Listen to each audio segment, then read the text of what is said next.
ladies. Welcome to the round table and happy Friday.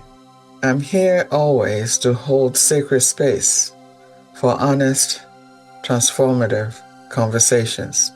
Today's theme is Overflow, giving from fullness, not emptiness.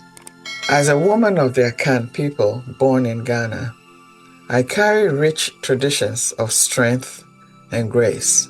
Across all cultures, women are celebrated for giving, sometimes until they are nearly empty.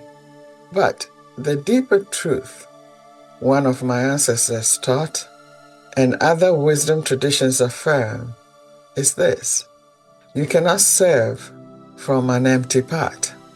Today, we'll explore how honoring your own joy and nourishment allows you to uplift others, not from depletion, but from genuine overflow. 3 things you'll learn. 1. How to recognize when your giving comes from depletion versus fullness. You'll learn simple rituals rooted in Akan and global traditions to reconnect with your inner wellspring of joy and strength.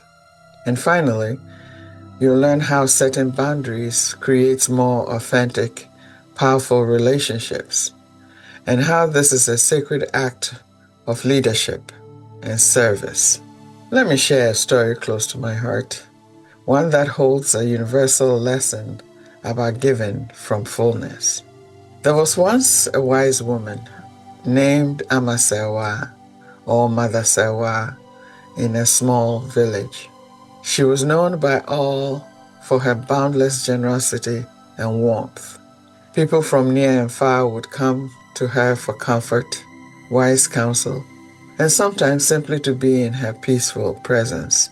One morning, a weary traveler visited and noticed 2 pots by Mother Serwaa, one empty, the other filled to the brim with clear, fresh water that glistened in the sunlight. With kindness, Mother Serwaa offered the traveler water from the full pot, and then served all who gathered around her compound. Afterward, the pot was still half full. The traveler, astonished, asked, "Mother Serwaa, how does your pot never run dry?" She smiled gently and answered, "Each morning, before I give to others, I rise early to the well. I first quench my own thirst, wash my face, and thank my ancestors for the day. Only then do I fill the pot for guests." She gestured to the empty clay pot. "If I tried to serve you from an empty pot, I would only offer dust. But when my own well is filled, every act of giving is a true blessing. Not just for you, for me as well." Her eyes sparkled. "Never forget," she continued, "when we are full within, our giving never drains us. It flows from a source far deeper than any well or vessel. This is the wisdom our ancestors and the world's great teachings share."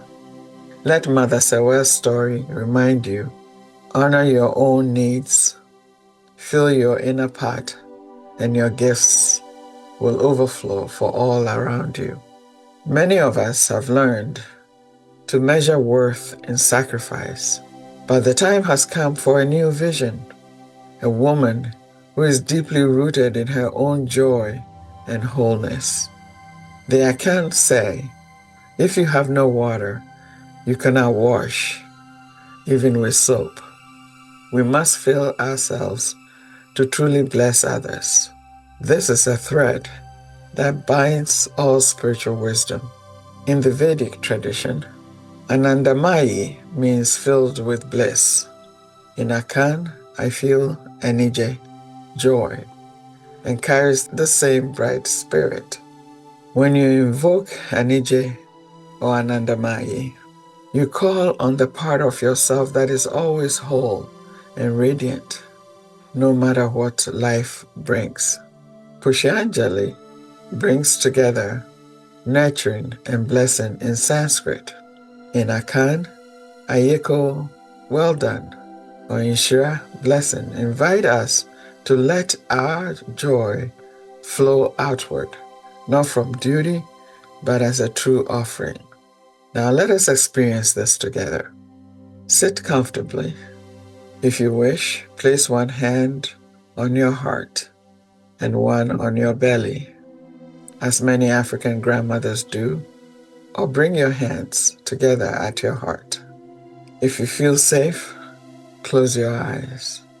Take a slow, nourishing breath in and out. Silently repeat Anandamayi or Anije, letting a gentle happiness arise and fill your chest and body. As you breathe out, say Pushanjali or Ayeko, imagining your inner joy spilling over, blessing your loved ones, your community, and the world. Pause for a few slow breaths, receiving and giving. Anandamayi, Pushanjali, or Anije, the breath in, Ayeko, with the breath out. If your thoughts wander, that is natural. Just gently come back. There's no wrong way. Ask yourself, how does it feel to give from fullness?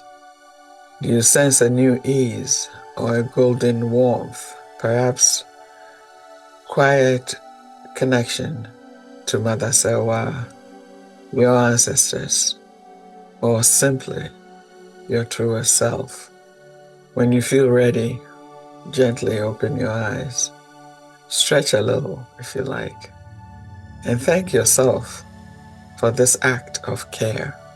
You can return to this practice anytime you wish to refill your well. Remember, when you nourish yourself first, you model grace and strength. Our sisters, daughters, and the world itself don't need more sacrifice, but more radiant women serving from fullness. Let Pushanjali Ayeko remind you to let your blessing pour forth, never draining yourself. And let Anandamayi or Anije be your center and anchor. Check in before you say yes. Am I serving from fullness or emptiness? Let your chosen word be your daily anchor. Even 3 minutes a day, filling up on joy, changes everything. And honor every boundary you set. It is an act of healing for all. As we close, your wholeness is the true gift. When you feel yourself, your overflow becomes hope and healing for others. Thank you for joining me at the round table. Please share this episode with a friend or a sister who needs it. And return next time for more uplifting, rooted, and empowering conversation. Until then, be a woman of power and grace. Continue with the Hakini Mudra or the new empowering words today.